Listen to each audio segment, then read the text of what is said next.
안녕하세요. 서지동 목사입니다. 오늘은 시편 27편을 함께 살펴보도록 하겠습니다. 먼저 시편 27편의 말씀을 제가 읽겠습니다. 여호와는 나의 빛이요 나의 구원이시니 내가 누구를 두려워하리요. 여호와는 내 생명의 능력이시니 내가 누구를 무서워하리요. 악인들이 내 살을 먹으려고 내게로 왔으나 나의 대적들 나의 원수들인 그들은 실족하여 넘어졌도다. 군대가 나를 대적하여 진칠지라도 내 마음이 두렵지 아니하며 전쟁이 일어나 나를 치려 할지라도 나는 여전히 태연하리로다. 내가 여호와께 바라는 한 가지 일 그것을 구하리니 곧 내가 내 평생에 여호와의 집에 살면서 여호와의 아름다움을 바라보며 그의 성전에서 사모하는 그것이라. 여호와께서 환난 날에 나를 그의 초막 속에 비밀히 지키시고 그의 장막 은밀한 곳에 나를 숨기시며 높은 바위 위에 두시리로다. 이제 내 머리가 나를 둘러싼 내 원수 위에 들리리니 내가 그의 장막에서 즐거운 제사를 드리겠고 노래하며 여호와를 찬송하리로다. 여호와여 내가 소리내어 부르짖을 때에 들으시고 또한 나를 긍휼히 여기사 응답하소서. 너희는 내 얼굴을 찾으라 하실 때에 내가 마음으로 주께 말하되 여호와여 내가 주의 얼굴을 찾으리이다 하였나이다. 주의 얼굴을 내게서 숨기지 마시고 주의 종을 노하여 버리지 마소서. 주는 나의 도움이 되셨나이다. 나의 구원의 하나님이시여 나를 버리지 마시고 떠나지 마소서. 내 부모는 나를 버렸으나 여호와는 나를 영접하시리이다. 여호와여 주의 도를 내게 가르치시고 내 원수를 생각하셔서 평탄한 길로 나를 인도하소서. 내 생명을 내 대적에게 맡기지 마소서. 위증자와 악을 토하는 자가 일어나 나를 치려 함이니이다. 내가 산자들의 땅에서 여호와의 선하심을 보게 될 줄 확실히 믿었도다. 너는 여호와를 기다릴지어다. 강하고 담대하며 여호와를 기다릴지어다. 아멘.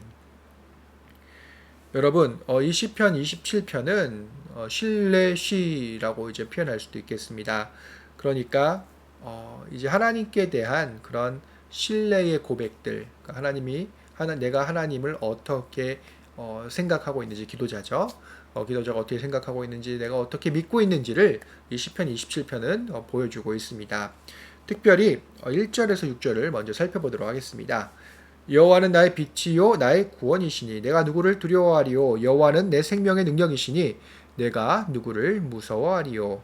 악인들이 내 살을 먹으려고 내게로 왔으나 나의 대적들 나의 원수들인 그들은 실족하여 넘어졌도다. 군대가 나를 대적하여 진칠지라도 내 마음이 두렵지 아니하며 전쟁이 일어나 나를 치려 할지라도 나는 여전히 태연하리로다. 내가 여호와께 바라는 한 가지 일 그것을 고하리니 곧 내가 내 평생에 여호와의 집에 살면서 여호와의 아름다움을 바라보며 그의 성전에서 사모하는 그것이라. 여호와께서 환난 날에 나를 그의 초막에 수막 속에 비밀히 지키시고 그의 장막 은밀한 곳에 나를 숨기시며 높은 바위 위에 두시리로다. 이제 내 머리가 나를 둘러싼 내 원수 위에 들리리니 내가 그의 장막에서 즐거운 제사를 드리겠고 노래하며 여호와를 찬송하리로다. 여러분은 하나님을 믿는다는 것을 어떻게 생각하십니까? 오늘 1절부터 6절까지는 믿는다는 것이 구체적으로 어떻게 삶에서 드러나는지 분명하게 이제 소개가 되고 있습니다. 그러니까 믿음이 있을 때에는 두려움이 없다는 거죠. 하나님을 신뢰할 때, 하나님을 믿는다는 것. 그것은 이제 두려움이 없다라는 의미로 이해할 수도 있습니다. 특별히 여기서 항상 드러나는 표현이 하나 있는데요. 뭐냐면 두려워하리요. 내가 무엇을 두려워하겠느냐라는 의미이죠. 그러니까 이 두려움에 관련된 그것이 사라지는 것이 믿는다는 확실한 증거라고 할 수가 있겠습니다. 특별히 이제 3절을 보시면 이렇게 표현하고 있죠. 군대가 나를 대적하여 진칠지라도 내 마음이 두렵지 아니하며 또한 전쟁이 일어나 치려할지라도 나는 여전히 태연하리로다. 여기서 두렵지 않다는 건 너무 분명하죠. 그런데 여기서 태연하리로다라는 얘기는 바꾸어 말하면 두려움이 완전히 제거된 상태라고 표현할 수가 있습니다. 이 히브리어로는 이거는 원어로 볼 때 바타흐, 그러니까 믿는다라는 표현을 이렇게 번역을 한 것이거든요. 그러니까 태연하다라는 것은 뭐냐면 완전하게 하나님을 신뢰함의 결과 또는 상태라고 할 수가 있습니다. 히브리어 원어로는 그래서 믿는다의 분사 형태를 쓰고 있습니다. 그러니까 태어난 것은 뭐예요? 하나님을 완전히 신뢰하는 겁니다. 하나님을 신뢰하는 사람은 분명히 두려움이 없죠. 또한 성서에서는 끊임없이 신약도 그렇고 구약도 그렇고 하나님께서 처음 이렇게 말씀하시거나 예수 그리스도께서 처음 말씀하실 때 어떤 말씀부터 하십니까? 두려워하지 말라. 그렇죠? 그런 마음속에 두려움이 있다라는 것들은 어떤 상황 속에서 고난 가운데 그것은 뭐냐면 하나님의 능력을 완전히 신뢰하지 못한 모습일 수도 있다는 것들을 이 1절에서부터 6절의 단락은 보여주고 있습니다. 또한 1절에서부터 6절은 무엇을 얘기합니까? 과거에 하나님께서 나를 분명하게 이렇게 구원해 주셨기 때문에 고난 가운데 이끌어 주셨기 때문에 도와주셨기 때문에 또는 구원해 주셨기 때문에 지금 또는 앞으로 어떤 어려움이 와도 나는 흔들리지 않을 것이다. 그러니까 6절 표현으로 얘기하면 나는 하나님을 예배할 것이다. 그죠? 승리의 그런 찬양의 예배를 하나님 앞에 드리게 될 것이다라고 확신해서 고백하고 있는 장면들을 확인해 볼 수가 있습니다. 이것이 하나님을 완전하게 신뢰하는 그런 모습이다라고 우리는 이해할 수가 있습니다. 7절에서 9절을 또 한번 살펴보도록 하겠습니다. 여호와여 내가 소리내어 부르짖을 때 들으시고 또한 나를 긍휼히 여기사 응답하소서. 너희는 내 얼굴을 찾으라 하실 때에 내가 마음으로 주께 말하되 여호와여 내가 주의 얼굴을 찾으리이다 하였나이다. 주의 얼굴을 내게서 숨기지 마시고 주의 종을 놓아여 버리지 마소서. 주는 나의 도움이 되셨나이다. 나의 구원의 하나님이시여 나를 버리지 마시고 떠나지 마소서.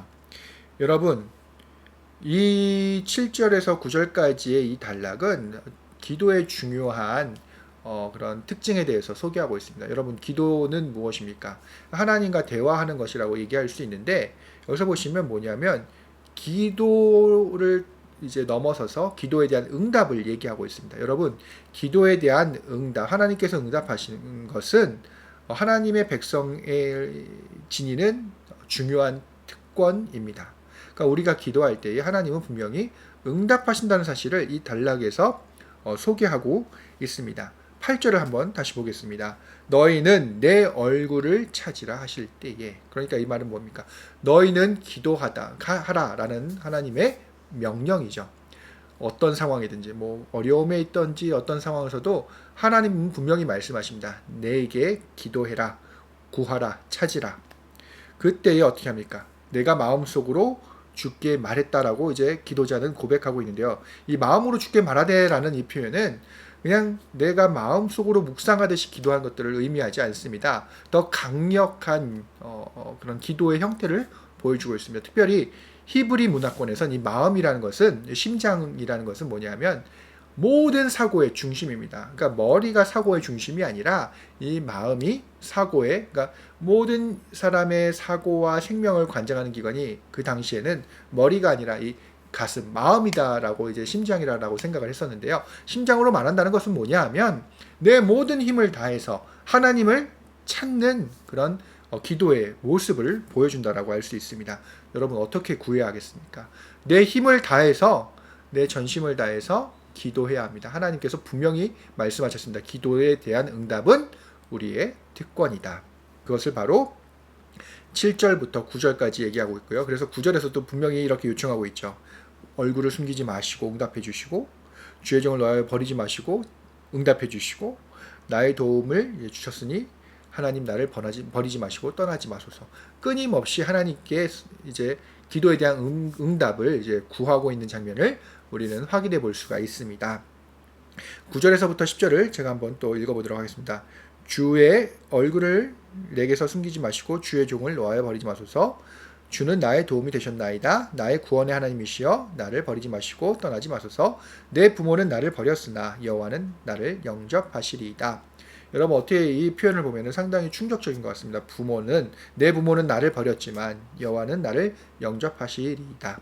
이 표현은 뭐냐 하면 인간에게는 분명한 한계가 있다는 거죠. 여러분, 구약의 구약의 그 이야기들을 잘 보시면 특별히 열왕기에 어떤 사건이 기록되어 있습니까? 전쟁이 한참 이제 심하게 되자 성에 있던 사람들이 자기의 자식들을 이제 삶아 이제 먹게 되죠. 하루는 너의 가정, 하루는 너의 가정. 그러다가 싸움이 났잖아요. 그러니까 여러분, 그것은 무엇을 의미하냐면 인간의 부모는 한계를 지니고 있습니다.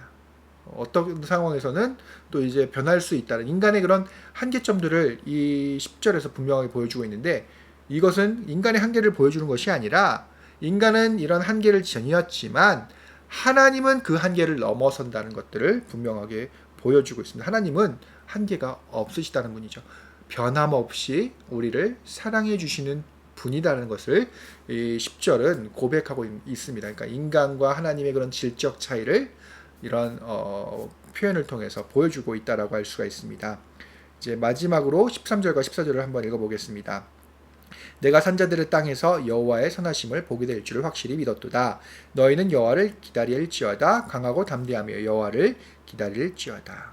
여러분, 하나님의 구원하심은 먼 미래의 일이 아니다라는 것들을 여기서 보여주고 있습니다. 무엇이냐 하면 우리가 기도할 때에 우리가 살아있는 이 순간, 숨쉬는 이 순간에 하나님께서 응답해 주실 것이다라는 강력한 확신이고, 다윗 같은 경우는 경험했던 일이잖아요.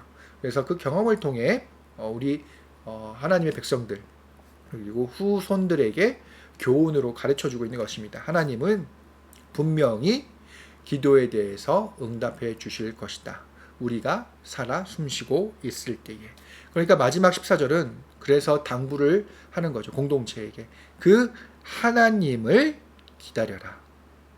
그렇죠? 강하고 담대하게. 그러니까 스스로 낙심하지 말며 그 하나님을 기다려라. 여러분, 이 얘기는 뭐냐? 처음부터 끝까지 하나님을 어떻게 신뢰해야 하는가라는 장면들을 분명하게 보여주고 있습니다. 여러분, 오늘 시편 27편에서 보여주는 하나님께 대한 신뢰, 이 기도자가 보여주는 하나님께 대한 신뢰를 기억하시면서 그 신뢰가 우리의 삶 속으로 들어올 수 있게 되기를 또한 주님의 이름으로 축원합니다. 오늘 하루도 승리하시기를 우리 주님의 이름으로 축원합니다. 그러면 다음 시간에 뵙겠습니다. 안녕히 계세요.